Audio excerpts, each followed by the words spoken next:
d'être un bâtiment avec des briques, des portes et des fenêtres, des chaises et une estrade, l'église, c'est des gens.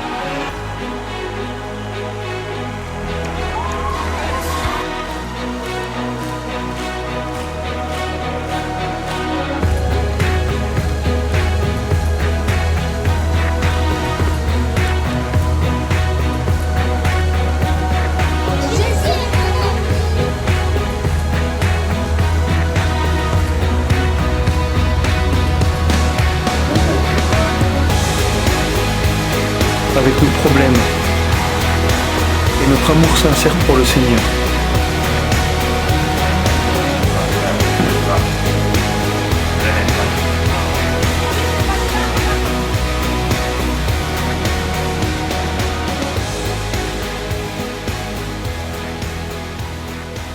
Alors on est dans une série de messages en ce moment où on parle de l'appel de Dieu, de comment Dieu appelle chacun d'entre nous, chaque personne, comment Dieu va confier une mission à chacun d'entre nous.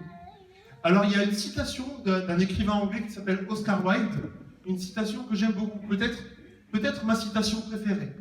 Oscar Wilde a dit « Soyez vous-même. Soyez vous-même, tous les autres sont déjà pris. » Soyez vous-même, tous les autres sont déjà pris. Et ça me rappelle un conte juif où on parle d'un rabbi, un maître qui s'appelle Souzia, le rabbi Souzia. Et on dit qu'à la fin de sa vie, alors qu'il était sur son lit de mort, rabbi Souzia était entouré de ses disciples et il pleurait. Et ses disciples lui disent « Mais maître, pourquoi tu pleures? Nous t'aimons tant, tu es notre Moïse, tu es notre maître, tu es comme Moïse pour nous. » Et rabbi Souzia leur répond « Eh bien oui, justement, c'est pour ça que je pleure. Parce que là où je vais, on ne me demandera pas si j'ai été Moïse, mais on demandera si j'ai été Rabbi Souzia du début à la fin. » Et c'est vrai pour chacun d'entre nous. On a tous reçu un appel de Dieu. Là dans mes notes, il y a écrit, ils vont dire Amen. Amen. On a tous reçu un appel de Dieu. Chacun d'entre nous, vous pouvez regarder votre voisin et lui dire, même toi, tu as reçu un appel de Dieu. Mais dites-le avec conviction. Hein. Chacun d'entre nous. Et on est tous, le jour où Catherine se présentera devant Dieu, on ne lui demandera pas si elle était un bon pasteur Pierre. On ne lui demandera pas si elle était un bon évangéliste Serge. On lui demandera, est-ce que tu as été Catherine, du haut en bas et entièrement? Est-ce que tu as été toi-même, avec la personnalité que Dieu t'a donnée? Amen, Catherine. Amen. Le Seigneur, c'est ce qu'il souhaite pour chacun d'entre nous, que nous soyons pleinement nous-mêmes, avec tout ce que le Seigneur a mis en nous d'unique. Est-ce que vous savez, le Seigneur a mis quelque chose d'unique en vous, que votre voisin n'a pas, quelque chose que lui, délicatement, avec amour, a déposé dans votre cœur, a déposé dans vos vies. La parole de Dieu dit que nous sommes son ouvrage, nous avons été créés par Dieu en Jésus-Christ. Et le mot grec qui est utilisé, c'est le mot poéma. Nous sommes le poème de Dieu. Tantôt nous avons chanté que nous allons essayer de continuer à dire combien Dieu est merveilleux. Même si les mots nous manquent, nous voulons dire combien Dieu est merveilleux. Mais au départ, c'est Dieu qui a pris l'initiative à travers nous de dire combien nous sommes merveilleux. Tu es merveilleux, tu es le poème de Dieu. Il n'y a rien dans ta vie, rien dans ta personnalité que le Seigneur n'a pas mis en place avec amour, avec délicatesse, pour que tu sois la créature merveilleuse que tu es. Est-ce qu'on peut applaudir Arlette? On a besoin d'entendre ces paroles. On peut pas le dire, on peut pas le dire assez. Que nous sommes appelés par Dieu, que nous sommes choisis. La Bible dit que nous avons été choisis avant la création du monde. Avant que Dieu commence à créer les montagnes, le ciel, les galaxies, l'univers. Il nous avait déjà choisis, il nous avait déjà imaginés, il nous avait déjà sur son cœur. Nous sommes tous appelés par Dieu pour être pleinement qui nous sommes. Et d'ailleurs, c'est un aspect de la vision de notre Église. Vous savez, dans quel mot réside la vision de notre assemblée ici à Montfort? C'est le mot foyer. Être un foyer comme une famille qui accueille, être un foyer comme l'endroit où brûle le feu parce que nous voulons brûler d'amour pour Dieu, mais aussi être un foyer comme cet endroit d'où rayonne la lumière. Être un foyer où les gens peuvent être formés, où les gens peuvent s'épanouir, se développer. C'est vraiment notre désir. C'est ce qui est sur le cœur de notre assemblée, que chacun ici au milieu de nous puisse développer tout ce que le Seigneur a mis dans son cœur. tout ce que le Seigneur a mis dans sa vie. Qu'on ne vienne pas mettre une mesure sur les gens en leur disant, mais toi tu peux entrer dans telle catégorie, mais pas dans telle autre. Toi tu peux faire ça, mais pas ça. Non, que les gens puissent développer tout leur potentiel et s'épanouir pleinement. Et là aussi, j'ai noté que vous alliez dire Amen. Amen. C'est pas sûr avec moi. Alors, aujourd'hui, je voudrais parler d'un personnage en particulier. On a d'abord parlé du personnage de Joseph, l'appel de Dieu dans la vie de Joseph. Ensuite, on a parlé du personnage de Samson avec Quentin, l'appel de Dieu dans la vie de Samson. Ensuite, Nathanaël a parlé de Jonas. Et la semaine dernière, Serge a parlé de Moïse, l'appel de Dieu dans la vie de ces différents personnages de la Bible.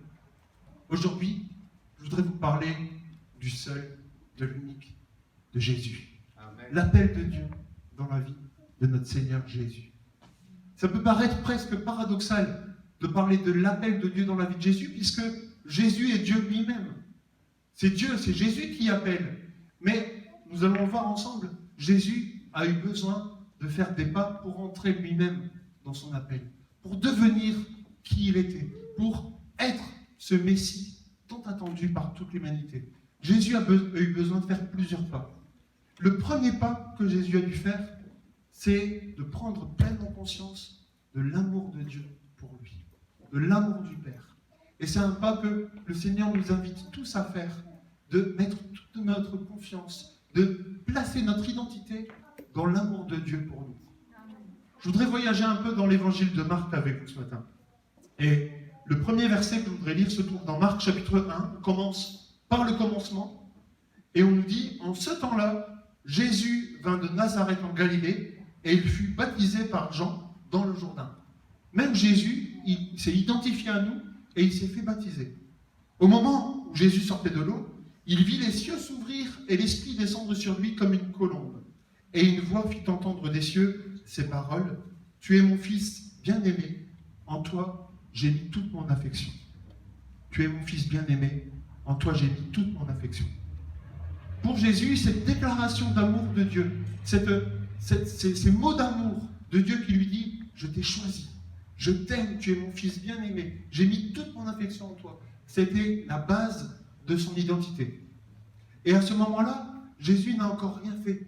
Jésus n'a encore accompli aucun miracle, il n'a pas commencé à enseigner, Jésus n'a pas encore donné sa vie à la croix pour pardonner les péchés de l'humanité.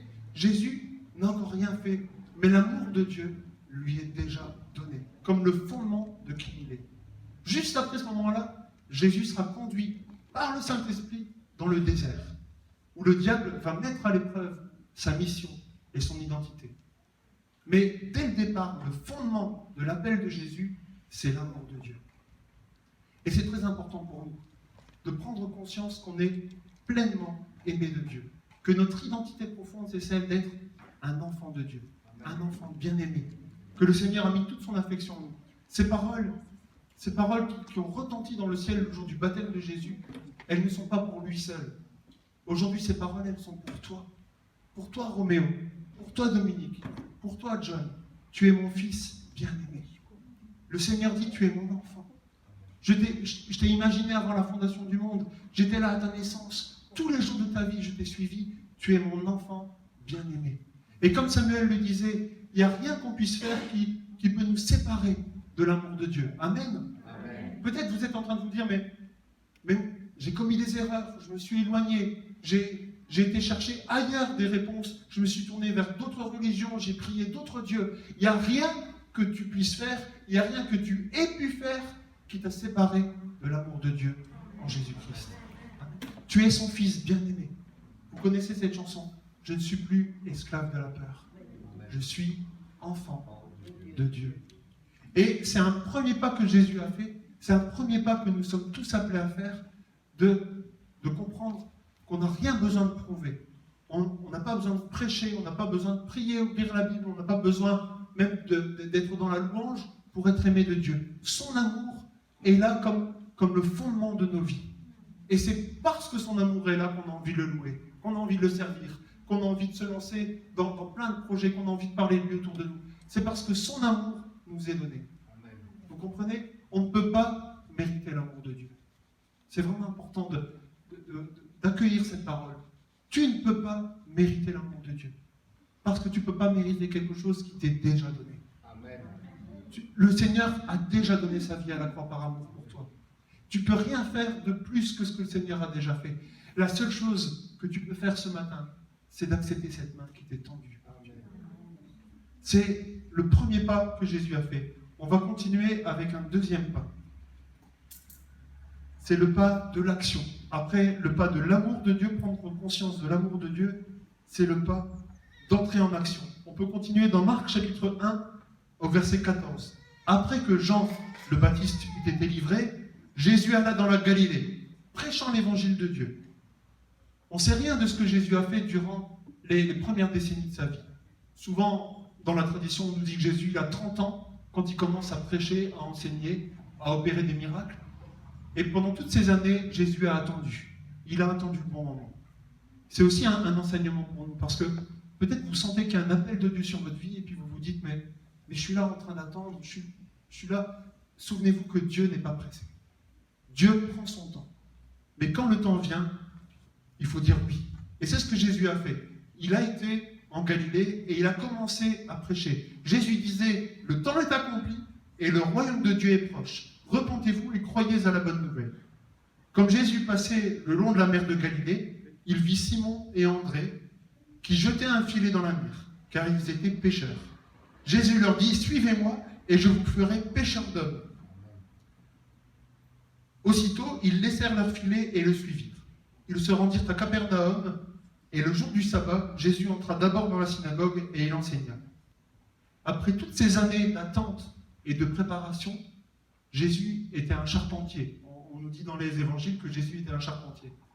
C'est intéressant d'imaginer que Jésus n'était pas un prince, c'était pas un intellectuel, c'était un homme qui travaillait le bois, qui créait des objets et qui réparait. Et j'aime cette idée, parce que Jésus m'a réparé plus d'une fois. Jésus répare. Et puis à un moment donné, il y a un temps pour se mettre en route. C'est le temps de l'action. Et c'est le deuxième pas. Quand je vous ai parlé de Joseph il y a quelques semaines, je vous ai dit que dès le début de sa vie, alors qu'il était adolescent, Joseph avait un rêve. Le Seigneur avait placé un rêve dans la vie de Joseph, et puis après, il a traversé tout plein d'épreuves avant de voir le rêve se réaliser.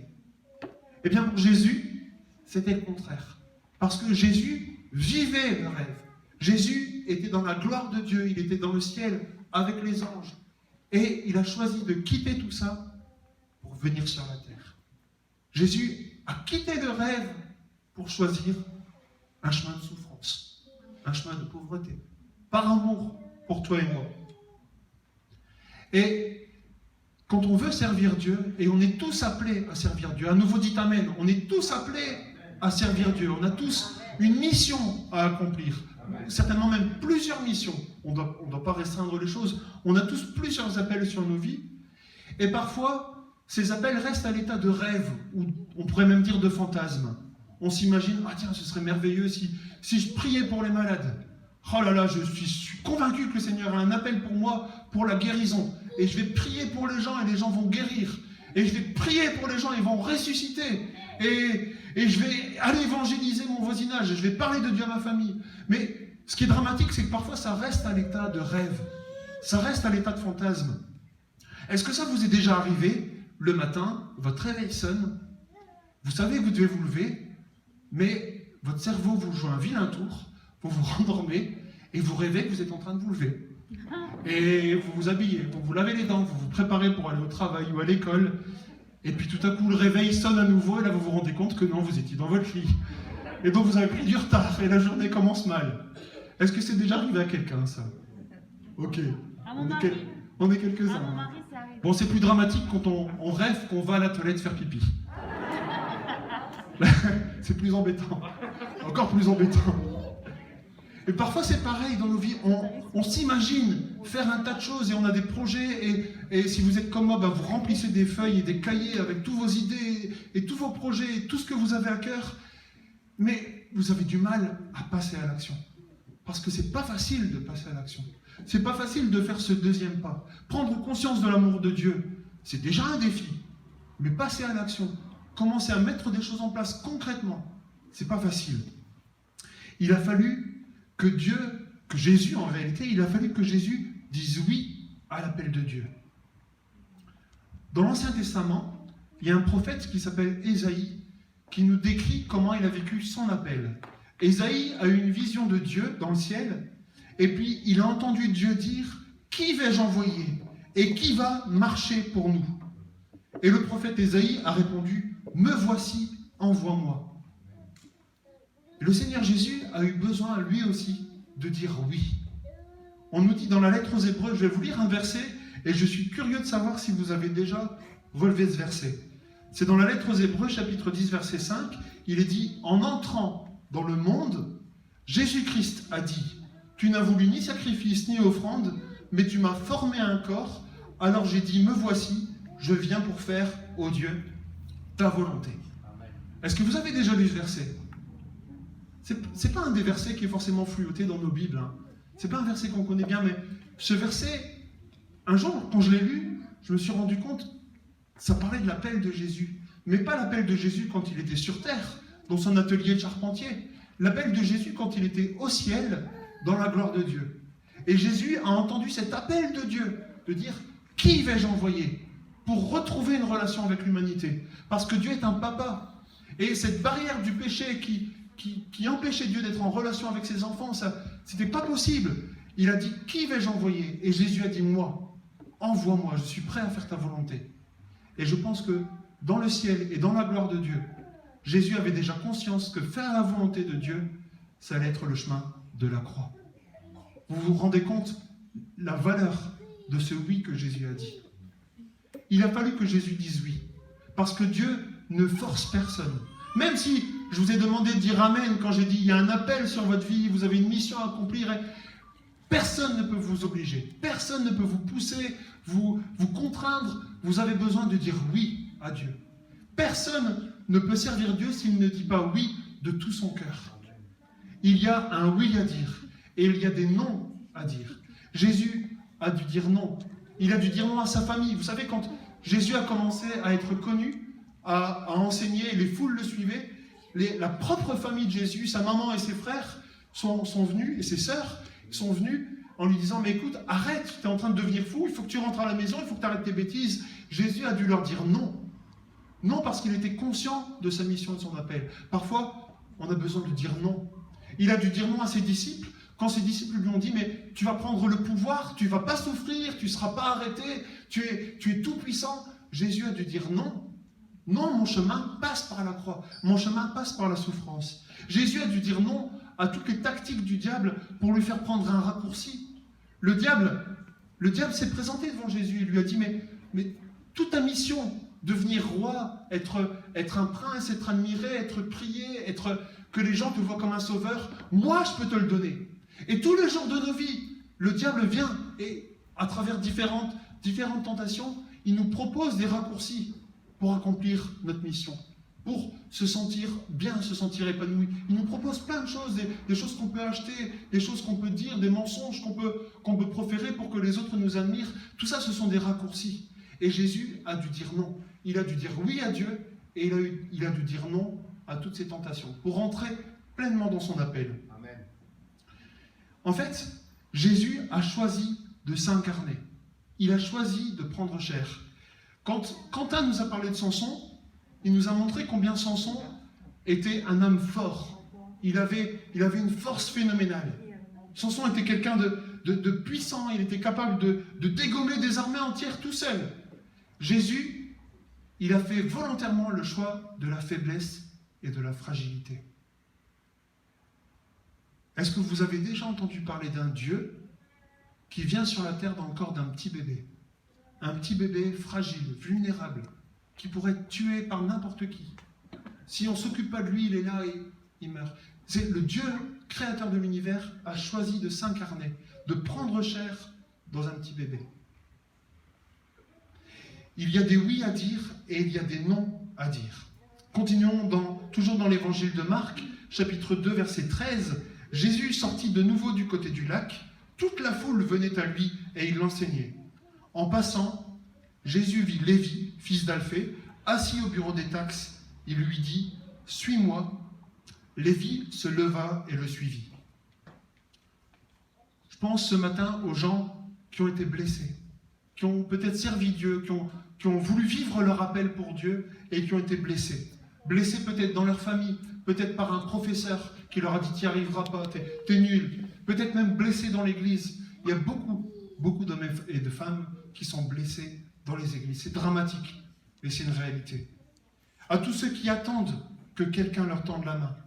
Vous savez, l'apôtre Paul était un homme formidable.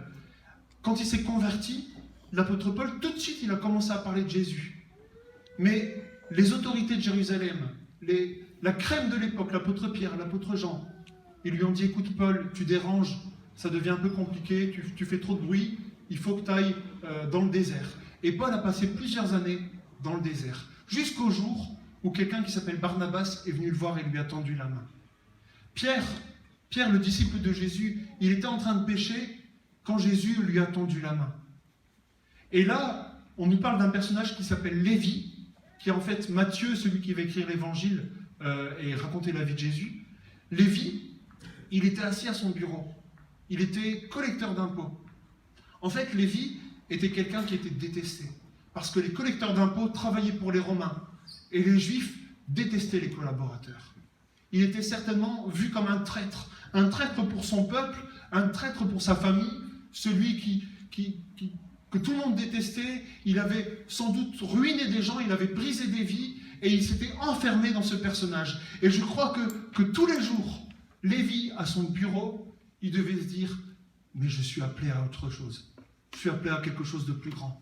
Il y a des hommes et des femmes qui rêvent et qui, au fond d'eux, savent « mais je ne suis pas appelé simplement à vivre ce que je vis là. Je ne suis pas simplement appelé à faire ça tous les jours de ma vie, je suis appelé à quelque chose de plus. » Amen. Je suis appelé à quelque chose de plus grand. Et Lévi était là, et le jour où Jésus est passé, et que son regard a croisé celui de Lévi, c'était le jour de la rencontre pour Lévi, le jour d'une nouvelle naissance. Parce que ce jour-là, Jésus lui a tendu la main. Il lui a dit, lève-toi, abandonne tout ça et suis-moi. Il y a des Lévis autour de nous. Et peut-être même que tu te sens comme un Lévi ce matin. Tu te dis, mais moi j'attends qu'on me tende la main. Je suis prêt à agir, je suis prêt à faire ce pas de l'action. Tout ce que j'attends, c'est qu'on me tende la main. Eh bien, je te le dis, Jésus te tend la main aujourd'hui. Jésus te tend la main. Tout ce que tu as à faire, c'est dire oui.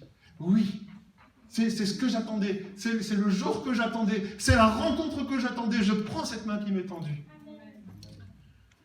En s'incarnant, Jésus est entré dans notre monde. Il est devenu un être humain. Et quand il a tendu la main à Lévi, il est entré dans son monde à lui. Jésus n'est pas resté dans son univers, mais il a pénétré l'univers de Lévi. Et on nous dit, je continue l'évangile de Marc, comme Jésus était à table dans la maison de Lévi, beaucoup de collecteurs d'impôts et de pécheurs se mirent à table avec lui et avec ses disciples, car ils étaient nombreux à le suivre. Donc vous voyez, Jésus va même faire un pas de plus. Il va entrer dans la maison de Lévi, partager un repas avec lui, entrer dans son intimité, rencontrer ses amis. D'ailleurs, les pharisiens vont dire, mais cet homme, il se prétend être quelqu'un de respectable, un rabbin, une espèce de prophète, mais il fréquente des gens que tout le monde a rejetés. Il fréquente des gens de mauvaise vie. Et Jésus, il était comme ça. Il a quitté sa zone de confort pour aller vers l'autre. Et pour s'attacher à lui. Et ça nous amène à un troisième pas. Le premier pas, c'est l'amour. Le deuxième pas, c'est l'action. Le troisième pas, c'est l'attachement. Jésus, il a compris l'amour de Dieu pour lui, il lui a dit oui, et c'est pour cela que son chemin l'a amené à s'attacher. Quand on lit les évangiles, on peut être étonné de voir que Jésus n'a pas essayé d'atteindre tout le monde. Jésus n'a pas voyagé comme l'apôtre Paul par la suite, ou Pierre. Il n'a pas voyagé partout pour essayer d'évangéliser tout le monde. Jésus s'est concentré sur certaines personnes. On peut lire ensemble dans Marc, au chapitre 1, verset 32, « Le soir, on amena à Jésus tous les malades et les démoniaques. Toute la ville était rassemblée devant la porte. Jésus guérit beaucoup de personnes qui souffraient de diverses maladies. Il chassa aussi beaucoup de démons. Vers le matin, alors qu'il faisait encore très sombre, il se leva et sortit pour aller dans un endroit désert où il pria. Simon et ceux qui étaient avec lui dirent « Tout le monde te cherche !» Jésus leur répondit « Allons ailleurs, dans les villages voisins, afin que j'y prêche aussi, car c'est pour cela que je suis sorti. Et il prêchait dans leur synagogue par toute la Galilée, et il chassait les démons. Jésus comprenait qu'il était attaché aux malades, il était attaché aux gens tourmentés par des esprits mauvais. C'est pour eux qu'il était là. Ce n'était pas pour conquérir le monde entier, ce n'était pas pour toucher toutes les nations, tous les cœurs. Il était envoyé pour les malades. Un peu plus tard dans les évangiles, on nous raconte qu'une femme étrangère, une femme cananéenne, vient voir Jésus et lui demande d'agir, d'intervenir pour sa fille qui était malade. Et Jésus lui dit quelque chose de terrible. Il lui dit non, je ne prierai pas pour toi parce que j'ai été envoyé pour les brebis perdues d'Israël. Finalement, la foi de cette femme va déstabiliser Jésus et il va accepter d'intervenir pour elle. Mais ce qui est assez étonnant, c'est de voir que Jésus se savait envoyé pour les brebis perdues d'Israël. Il n'avait pas pour but de toucher, d'atteindre tout le monde, mais il avait un troupeau à lui, des brebis à lui. On nous dit un peu plus loin que Jésus est avec ses disciples et il y a tellement de gens qui viennent pour recevoir la prière qu'ils n'ont même plus le temps de manger. Et on sent que Jésus arrive à un point où il est sous pression et il a besoin de se reposer. Il dit aux disciples, venez, on va aller à l'écart, on va s'éloigner de la foule et on va se reposer un peu. Mais on nous dit que la foule suit Jésus. Les gens voulaient vraiment avoir une rencontre, être touchés, recevoir la prière. La foule suit Jésus. Et écoutez bien ce qui se passe ici. On est dans Marc chapitre 6, verset 34. Quand Jésus sortit de la barque, il vit une grande foule. Jésus voit la foule. Un peu comme vous ouvrez votre boîte mail et vous voyez qu'il y a des centaines de messages. Vous ouvrez Viber, le groupe CVCM, vous voyez qu'il y a 200 messages. Vous dites, comment je vais faire? Jésus voit la foule. Il pourrait être découragé, être fatigué, mais non, écoutez bien, il fut rempli de compassion pour eux. Jésus voit la foule et je le répète, il fut rempli de compassion pour eux. Parce qu'ils étaient comme des brebis qui n'ont pas de berger. Et il se mit à leur enseigner beaucoup de choses. On a besoin d'être conscient de l'amour de Dieu pour pouvoir aimer les autres, pour avoir de la compassion pour eux, pour les voir comme des brebis sans berger. Rebecca, tu rencontres des brebis sans berger, là où tu travailles. Des gens qui ont besoin qu'on prenne soin d'eux. Vous rencontrez des gens qui sont comme des brebis que le Seigneur veut vous confier. Des gens qui n'ont pas de berger. Des gens qui peut-être ont prié pour rencontrer quelqu'un, pour que quelque chose se passe dans leur vie. La semaine passée, Serge nous a parlé de Moïse.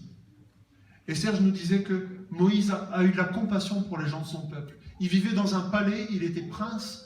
Mais quand il a vu la situation de son peuple, quelque chose s'est réveillé dans son cœur. C'est ce qui s'est passé pour Jésus et c'est ce pas de l'attachement. Quel est ce troupeau que le Seigneur veut te confier?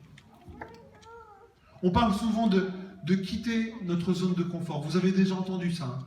D'être capable de quitter sa zone de confort pour répondre à l'appel de Dieu. Mais souvent on ne dit pas quitter notre zone de confort, mais pour aller où? Pour faire quoi? Ici, Jésus nous montre le chemin. Quitte ta zone de confort pour entrer respectueusement dans la zone de l'autre. Pour entrer dans la vie de l'autre. Pour apporter quelque chose à l'autre. Incarne-toi pour pouvoir toucher le cœur de l'autre. Comme Jésus avec Lévi. En préparant ce message, je prenais conscience combien on peut être blessé dans nos relations. Et à nouveau, c'est vrai à l'extérieur, c'est vrai dans nos familles. Et c'est vrai aussi dans l'Église. On peut être blessé dans nos relations parce que cette question de l'attachement, c'est vraiment un défi. Faire un pas parce qu'on a compris l'amour de Dieu, faire un pas parce qu'on veut agir pour Dieu, ça c'est quelque chose que beaucoup d'enfants de Dieu parviennent à faire. Mais faire ce troisième pas de s'attacher à un troupeau, de s'attacher à des gens réels, pas simplement des fantasmes de tout ce qu'on pourrait faire, mais non, s'attacher réellement à des gens. Ça, c'est un pas qui n'est pas facile à faire. Vous avez sûrement entendu parler ces derniers temps du syndrome de la cabane. Vous avez entendu ça? Le syndrome de la cabane. Après tous ces mois de confinement, eh bien, à nouveau retrouver une vie sociale, à nouveau être en relation avec les autres, ça peut être réellement déstabilisant et faire peur. Parce qu'il y a beaucoup de gens qui ont vécu tout ce confinement comme quelque chose d'assez rassurant finalement. Ça évite de devoir être en relation avec les autres. Et sortir de sa zone de confort, ça veut dire sortir de sa cabane. Et même si, je ne sais pas pour vous, mais pendant toutes ces semaines où on a regardé des messages sur YouTube, on a regardé des louanges sur YouTube, et on a lu la parole de Dieu, et on pouvait participer au culte en slip, si on voulait, en buvant sa tasse de café. Mais après, c'était merveilleux. Mais après tous ces mois, on était à saturation de toutes ces vidéos et des écrans. On en avait marre de nos écrans et de nos canapés. On avait envie de retrouver des relations réelles. Amen. Amen. Mais en même temps, les relations réelles, elles sont un défi. Parce que les gens sont merveilleux, mais ils sont aussi décevants. Les gens sont fantastiques, mais ils sont aussi blessants. Là, je n'ai pas noté que vous alliez dire Amen. Je suis merveilleux pour vous. Amen. Je suis merveilleux et vous m'aimez. Mais je suis aussi décevant. Et si je ne vous ai pas déjà déçu, à un moment ou à un autre, je vais vous décevoir. Parce que je suis un être humain réel, avec des failles, avec un tas de problèmes. Je ne serai jamais à la hauteur de vos attentes, mes frères et mes sœurs. Et les gens autour de vous ne seront jamais à la hauteur de vos attentes. Et si vous voulez servir Dieu, que vous vous attachez à des gens, ils vont vous décevoir. Suivre le chemin, le modèle de Jésus, c'est se préparer à avoir du chagrin. Parce qu'à un moment ou à un autre, des gens réels sont réellement décevants. Ils sont merveilleux et je ne veux pas minimiser combien c'est merveilleux de servir Dieu. Mais il faut prendre conscience aussi que l'attachement est un défi et que c'est plus facile de rester dans sa cabane. Mais aujourd'hui, le Seigneur t'appelle à sortir de ta cabane. Et peut-être que tu as reçu cet appel de Dieu, tu comprends que Dieu t'aime et tu es prêt à agir et tu as même déjà commencé à agir. Eh bien, le Seigneur va te confier des brebis. Il va te confier un troupeau. Il va te confier une œuvre qui va te demander énormément d'amour, énormément de compassion, qui va te demander de tomber et de te relever, qui va te demander de pardonner, qui va te demander de la créativité pour trouver des nouveaux moyens de toucher ceux que le Seigneur t'a confiés. Parce qu'un jour tu vas faire une chose, le lendemain la même chose ne fonctionnera plus. Et tu devras trouver des nouveaux moyens de prendre soin de ce troupeau que le Seigneur t'a confié. Amen. S'attacher à des gens, ça ne veut pas dire s'attacher à une œuvre, à un projet, à quelque chose qui n'a pas de visage. S'attacher à des gens, c'est s'attacher à des personnes réelles, qui peuvent être difficiles, qui peuvent être parfois en détresse, qui peuvent être de mauvaise humeur ou ingrats. Et continuer, prendre ce risque de quitter sa zone de confort pour entrer dans la zone de l'autre. Aujourd'hui, c'est la fête des pères. Et je tiens vraiment à souhaiter une bonne fête à tous les papas. Alors cette fête, elle est commerciale, c'est la tradition, c'est sans doute pour qu'on achète plus de bière ce jour-là, de nœuds papillons, de costumes, je ne sais pas. Mais j'aime vraiment cette fête. J'aime recevoir les petits cadeaux de mes enfants et leurs poèmes, et ça touche mon cœur de père énormément.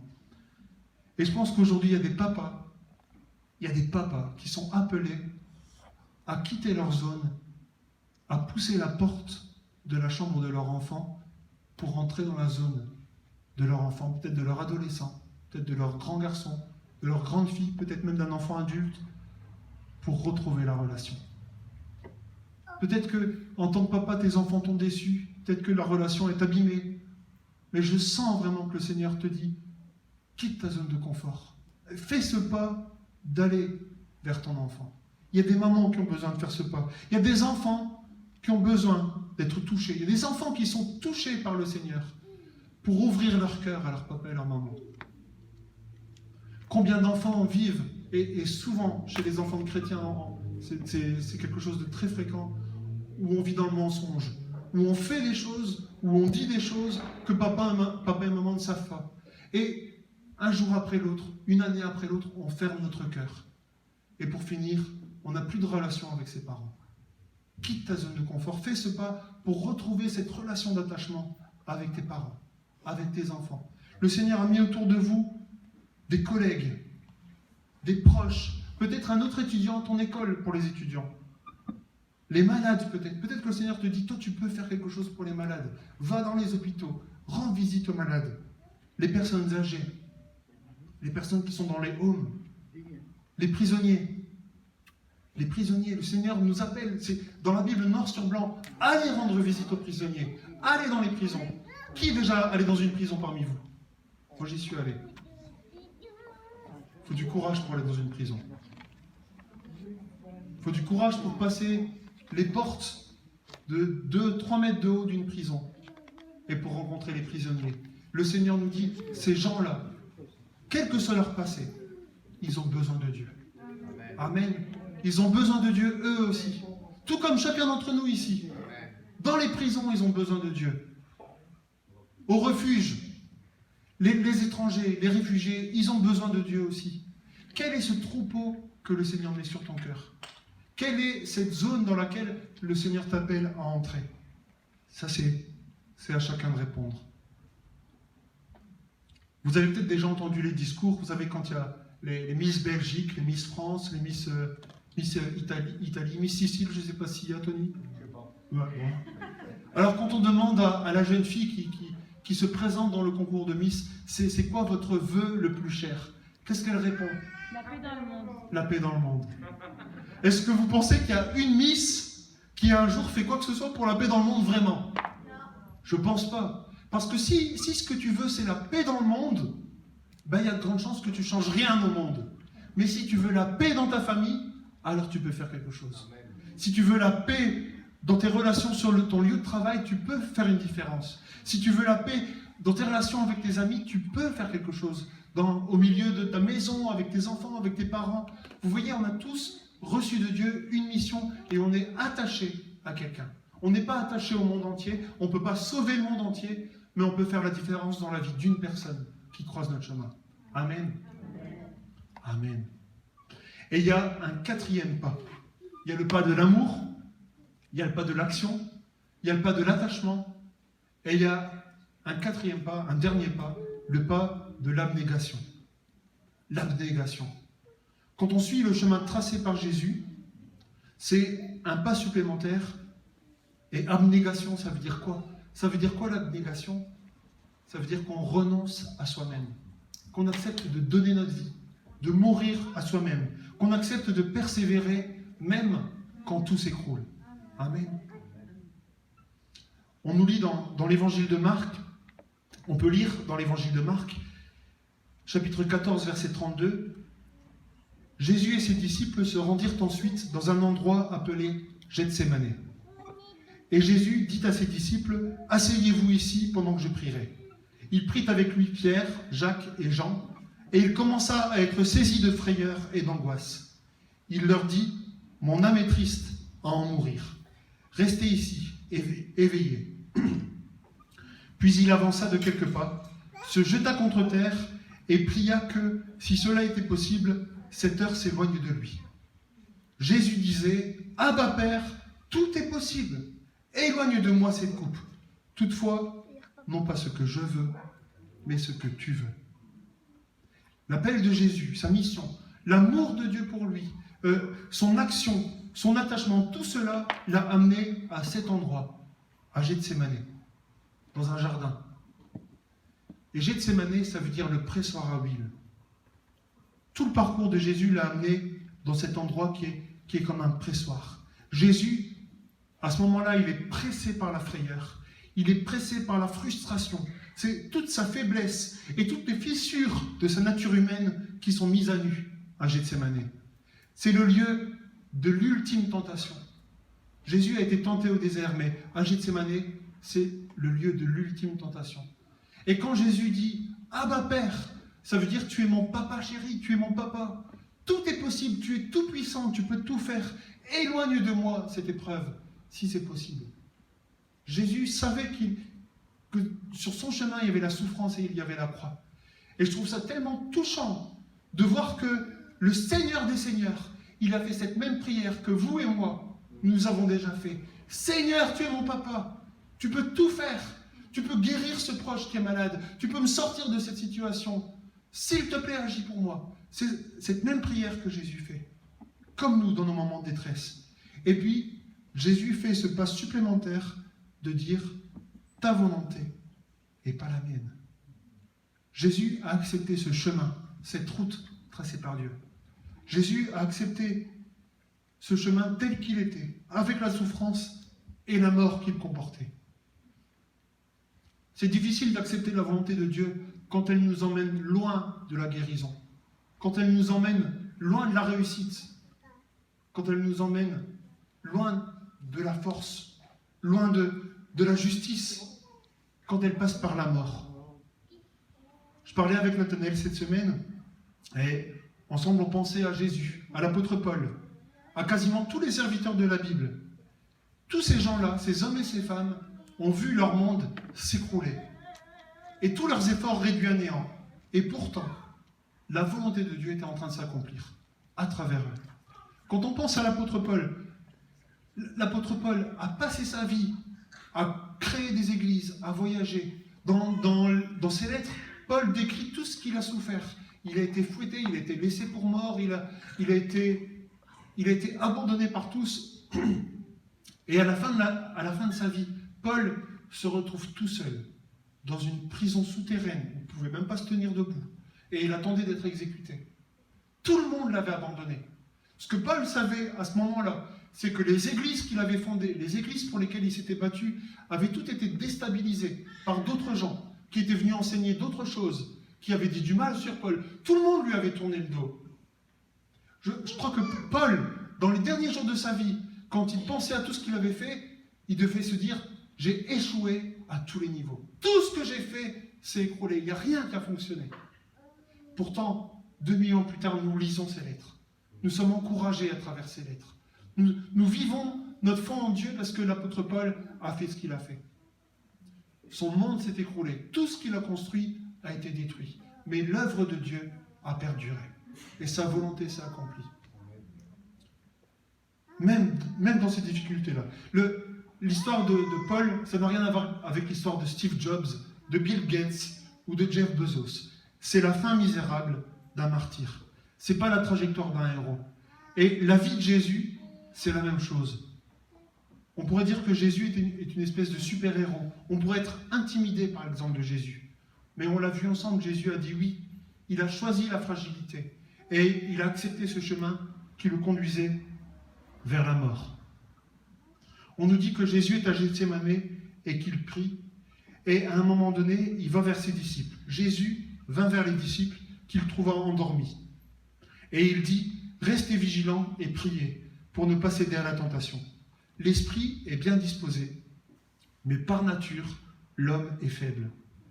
Je pense que quand Jésus parle de tentation aux disciples, il ne parle pas de la tentation de tomber dans l'alcoolisme, ou dans la drogue, ou dans l'adultère, ou dans la pornographie. Je ne pense pas que Jésus parle de la tentation du pouvoir ou de l'argent. Je pense qu'à ce moment-là, Jésus parle de cette tentation de tout laisser tomber, quand ça devient trop dur. D'abandonner quand on est pressé, quand on est écrasé par la frayeur, par toutes les failles de notre personnalité qui sont mises à nu, à vif, par la frustration du manque de soutien et de suivi autour de nous. Quand on voit tous nos rêves, nos projets, nos idéaux détruits et brisés à nos pieds. Il y a quelques années, il y a 5 ans, pendant cette même période de l'été, j'étais dans un moment de ma vie où j'étais découragé. J'avais vraiment l'impression que mes idéaux en tant que serviteur de Dieu étaient brisés. Comme si quelque chose ne fonctionnait plus. Comme si j'avais fait tout ce que je pouvais, mais mes efforts étaient réduits à néant. Et durant cet été, j'ai eu du temps pour prier et pour présenter tout ça à Dieu. Et je me suis senti conduit par le Saint-Esprit à relire les chapitres qui sont à la fin des évangiles, à la fin de l'évangile de Matthieu, l'évangile de Marc, l'évangile de Luc, l'évangile de Jean. Et on voit que Jésus lui-même a été dans cette abnégation. Il a été prêt à voir tout ce qu'il avait construit à être détruit. Il était prêt à voir ses disciples l'abandonner. Il était prêt à donner sa vie. Ce 4e pas de l'abnégation consiste à accepter que tout ce qu'on a construit va s'écrouler, mais que Dieu est toujours, il est encore là. Il est déjà passé par là. Je crois qu'il y a des hommes et des femmes qui sont à Gethsémani aujourd'hui. Il y a quelque chose qui agonise en vous. Vous êtes pressés et vous ne savez pas ce qui va en sortir. Mais vous savez que Jésus est passé par là et qu'il a reçu la victoire. La meilleure réponse à donner dans ces moments-là, c'est de continuer à prier. Restez vigilants et priez. Priez pour dire que ta volonté soit faite. Restez fidèles et gardez confiance en Dieu, même si vous ne comprenez plus rien. Continuez à croire que l'œuvre de Dieu s'accomplit à travers votre abnégation. Restez convaincus de l'amour de Dieu. Restez actifs. Restez attachés au troupeau que le Seigneur vous a confié. Persévérez et laissez le Seigneur vous montrer d'autres moyens de toucher ceux à qui vous êtes attachés. Parce que c'est à Gethsémane que notre motivation est purifiée, libérée de la frustration et des fantasmes, de l'oppression de la réussite et de l'accomplissement personnel. C'est à Gethsémane qu'on est libéré de la dépendance aux autres. C'est à Gethsémane qu'on peut commencer à réellement aimer les autres, parce qu'on les accepte tels qu'ils sont, et pas comme on voudrait qu'ils soient. On les accepte avec leurs limites, avec leurs failles, avec tout ce qui ne va pas chez eux, et on les aime comme ça. C'est à Gethsémane où on renonce à contrôler les gens et les situations, et où on laisse vraiment Dieu faire. Ta volonté et pas ma volonté. Amen. Alors en conclusion de ce message, je voudrais vous dire ces 4 pas que Jésus a fait. Prendre conscience de l'amour de Dieu pour lui, entrer dans l'action, être dans l'attachement, s'attacher à un troupeau, et finalement vivre cette abnégation, ce renoncement à lui-même. Ces 4 pas ont aussi été 4 piliers pour lui. Si on enlève un seul de ces piliers, ça ne fonctionne plus. Si vous servez Dieu, mais vous n'avez pas l'amour, alors vous allez être dans la performance. Vous allez vouloir faire des choses pour que les autres vous apprécient, pour qu'ils vous admirent. Mais il n'y aura pas l'amour. Si vous êtes actif, mais que vous n'êtes pas attaché à un troupeau, eh bien vous allez faire un tas de choses, vous lancer dans plein de projets, mais vous n'allez pas voir un troupeau se développer et s'épanouir à votre contact. Si vous avez l'amour, l'action, si vous avez l'amour, l'action, l'attachement, mais que vous n'avez pas l'abnégation, le jour où tout s'écroule, et ce jour-là arrive pour tous les enfants de Dieu. Le jour où tout s'écroule, eh bien vous allez vous écrouler aussi. Ces 4 pas sont comme 4 piliers sur lesquels tout appel doit reposer. L'amour de Dieu, l'action, dites-le avec moi, l'attachement et l'abnégation. Est-ce qu'on peut dire Amen? Amen. Je dirais, comme l'apôtre Paul, que le plus important, au final, c'est l'amour. Parce que c'est l'amour qui justifie tout ce que nous faisons. Les plus belles choses, s'il n'y a pas l'amour, ça ne sert à rien.